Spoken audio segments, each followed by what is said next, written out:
Primeiro, gostaria de dizer a vocês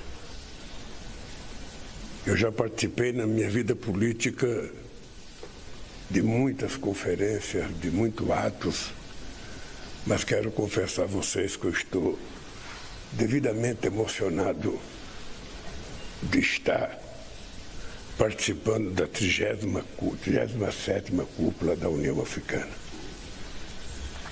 Quero cumprimentar os componentes da mesa, sobretudo o nosso companheiro Abiy Ahmed, que é o companheiro primeiro-ministro da Etiópia, que ontem me recebeu carinhosamente no seu gabinete. Quero cumprimentar o nosso querido Azali Moussaoui, o nosso querido presidente da União Africana, a quem devo a honra de ter sido convidado para esse encontro. E quero convidar cada presidente, cada primeiro-ministro, cada convidado, e permita-me tratá-los de companheiros. Normalmente a gente se trata por excelência, muitas vezes a gente tenta distanciar a nossa relação, quando na verdade a gente deveria aproximar a nossa relação. Eu quero dizer para vocês que é com grande alegria que eu volto pela 21ª vez à África, agora novamente como presidente do Brasil, para me dirigir aos líderes da União Africana.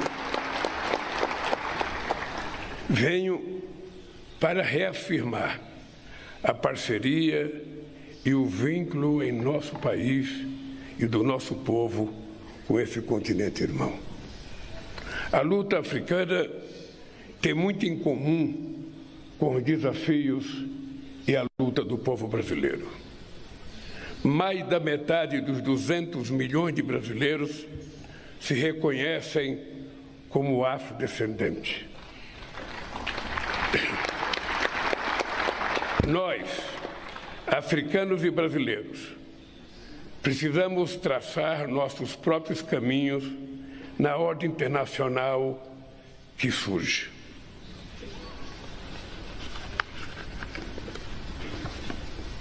Precisamos criar uma nova governança global, capaz de enfrentar os desafios do nosso tempo.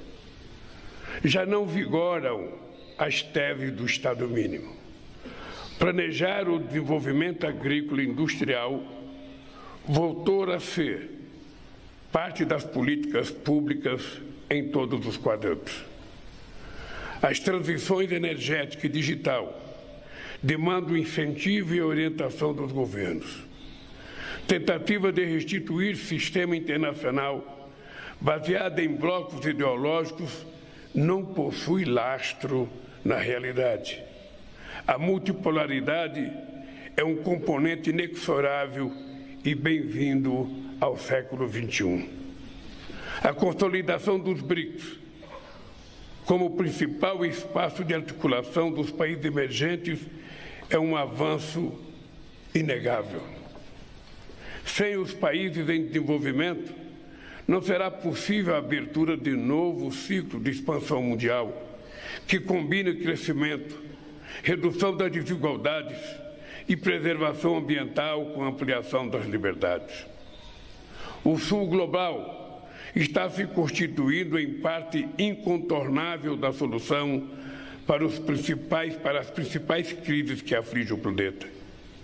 Crises que decorrem de um modelo concentrador de riquezas e que atingem, sobretudo, os mais pobres, e entre esses, os imigrantes. A alternativa às mazelas da globalização neoliberal não virá da extrema-direita racista e xenófoba. O desenvolvimento não pode continuar sendo o privilégio de poucos. Só um projeto social inclusivo nos permitirá erigir sociedades prósperas, livres, democráticas e soberanas. Não haverá estabilidade nem democracia com fome e desemprego. O momento é propício para resgatar as melhores tradições humanistas dos grandes líderes da descolonização africana.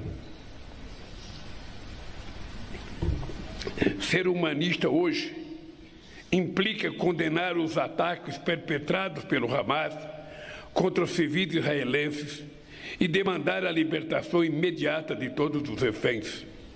Ser humanista impõe igualmente o rechaço à resposta desproporcional de Israel, que vitimou quase 30 mil palestinos em Gaza, em sua ampla maioria mulheres e crianças, e provocou o deslocamento forçado de mais de 80% da população.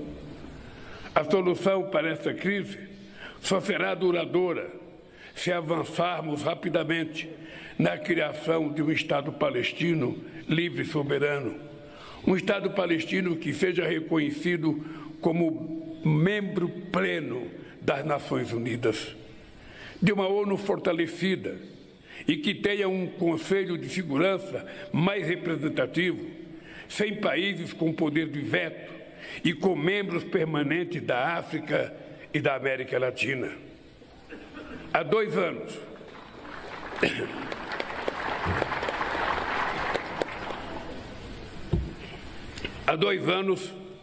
a guerra na Ucrânia escancara a paralisia do Conselho. Além da trágica perda de vidas, suas consequências são sentidas em todo o mundo, no preço dos alimentos e de fertilizantes. Não haverá solução militar para esse conflito. É chegada a hora da política e da diplomacia.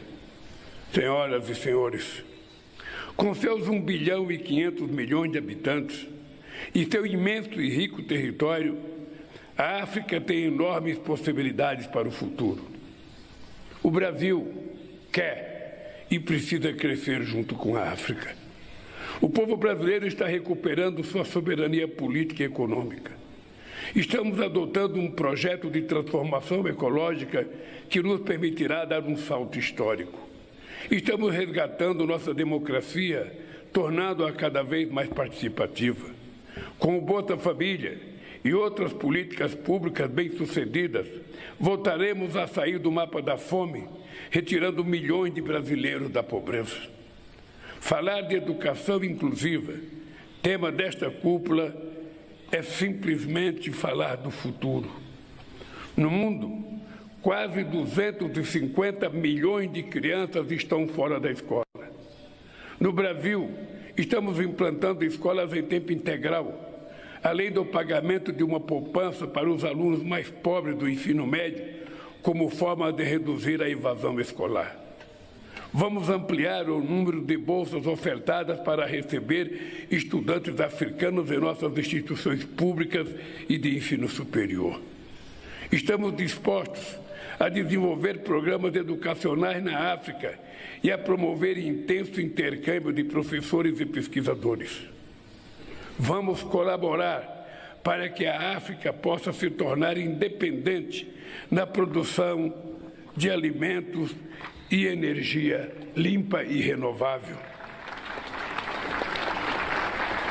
São 400 milhões de hectares espalhados por mais de 25 países, com potencial de fazer deste continente um grande celeiro para o mundo, viabilizando políticas de combate à fome e de produção de energias alternativas, inclusive de biocombustíveis. Quero igualmente estender nossa parceria para a área da saúde. Há muito a aprender com as estratégias sanitárias de ambos os lados e a possibilidade de estruturar sistemas públicos robustos e de alcance amplo. Vamos trabalhar com o Centro Africano de Controle e Prevenção de Doenças para enfrentar doenças tropicais negligenciadas. Teremos como meta a ampliação do acesso a medicamentos, evitando a repetição do apartheid das vacinas, como vimos na Covid-19.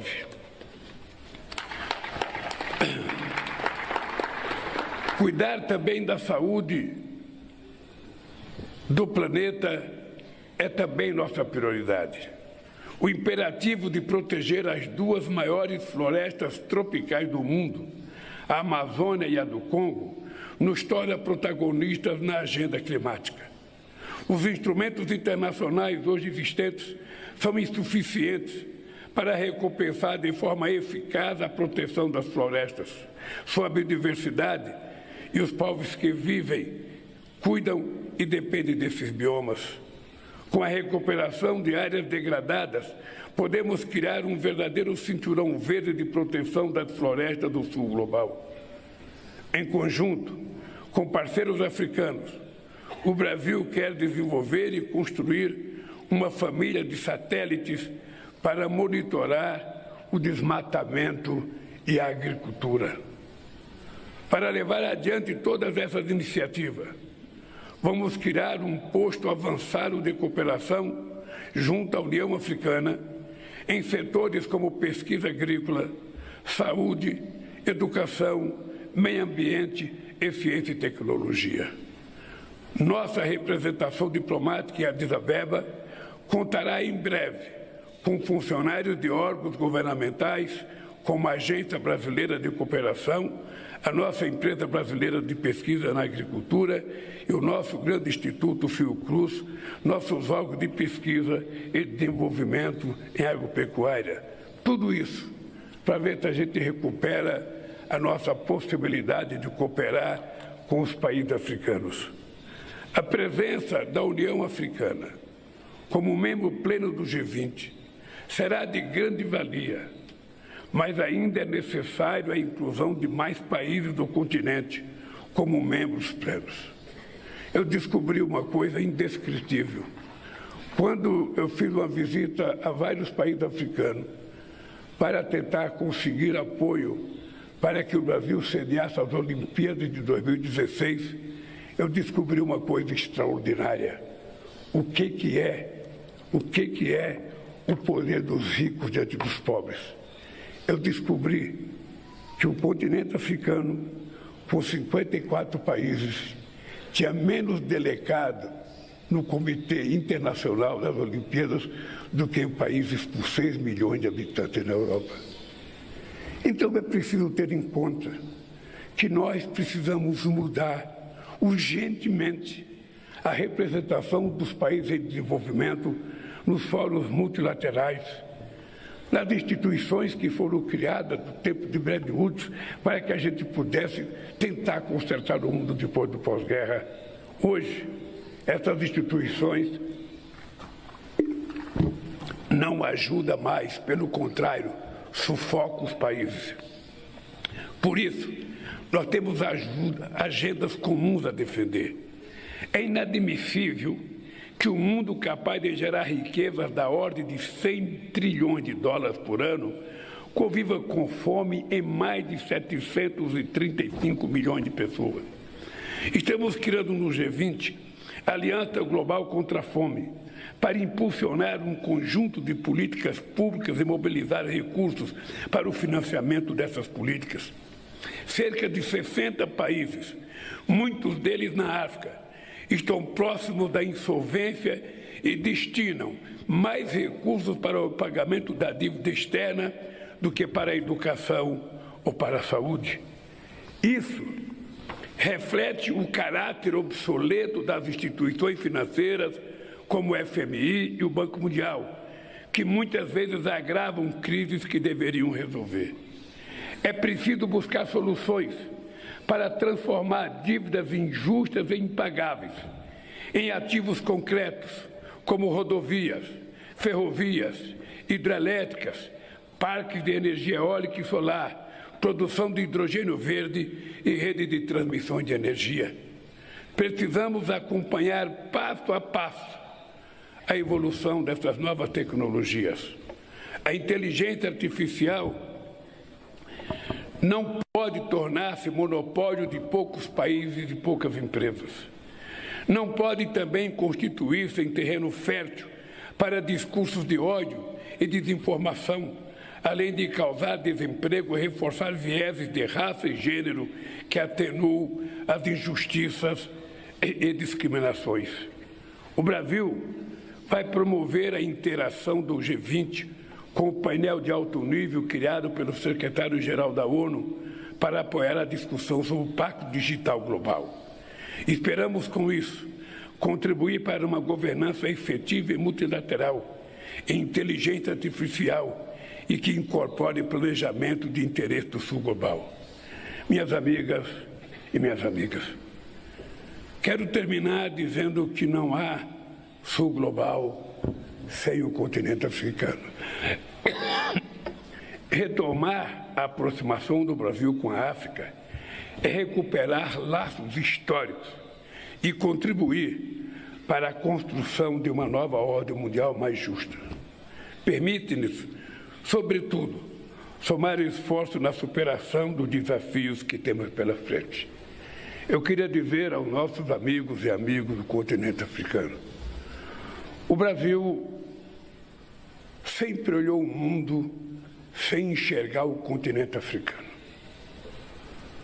O Brasil, durante muitos séculos, foi governado olhando para os Estados Unidos da América do Norte, olhando para a Europa, e o Brasil não via nem a América do Sul, que estava nas costas do Brasil, a América Latina, e muito menos via o continente africano.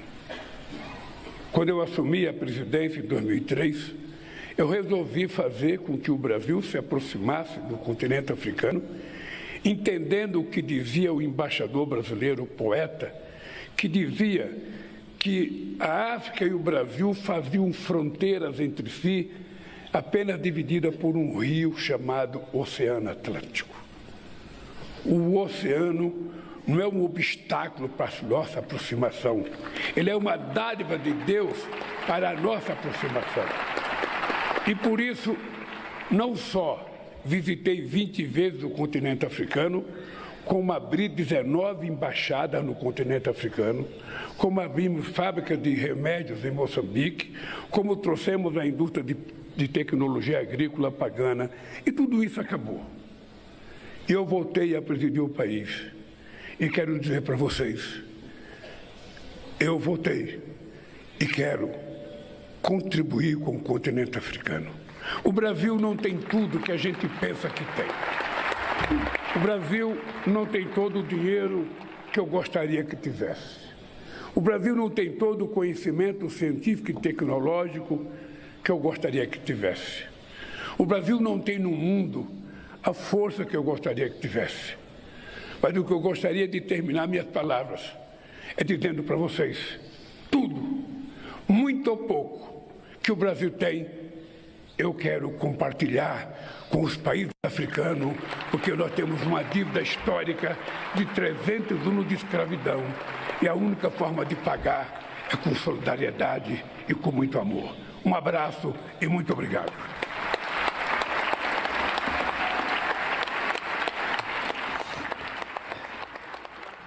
Acompanhamos a participação do presidente Lula na 37ª Cúpula de Chefes de Estado e de Governo da União Africana. Em seu discurso, Lula falou das guerras na Ucrânia e em Gaza, destacou temas como o combate à fome, a sustentabilidade, a transição energética e a emergência climática. E citou ainda a importância da presença de mais representantes de países em desenvolvimento, sobretudo países africanos, em fóruns e comitês multilaterais. Esta foi a terceira vez que Lula participou de uma cúpula da União Africana. Em 2009, o presidente discursou na 13ª cúpula realizada em Sirte, na Líbia. E em 2011, participou como enviado especial da ex-presidente Dilma Rousseff. Voltamos a qualquer momento com mais informações sobre o governo federal. Continue ligado no canal Gov, siga também nossas redes sociais e acesse...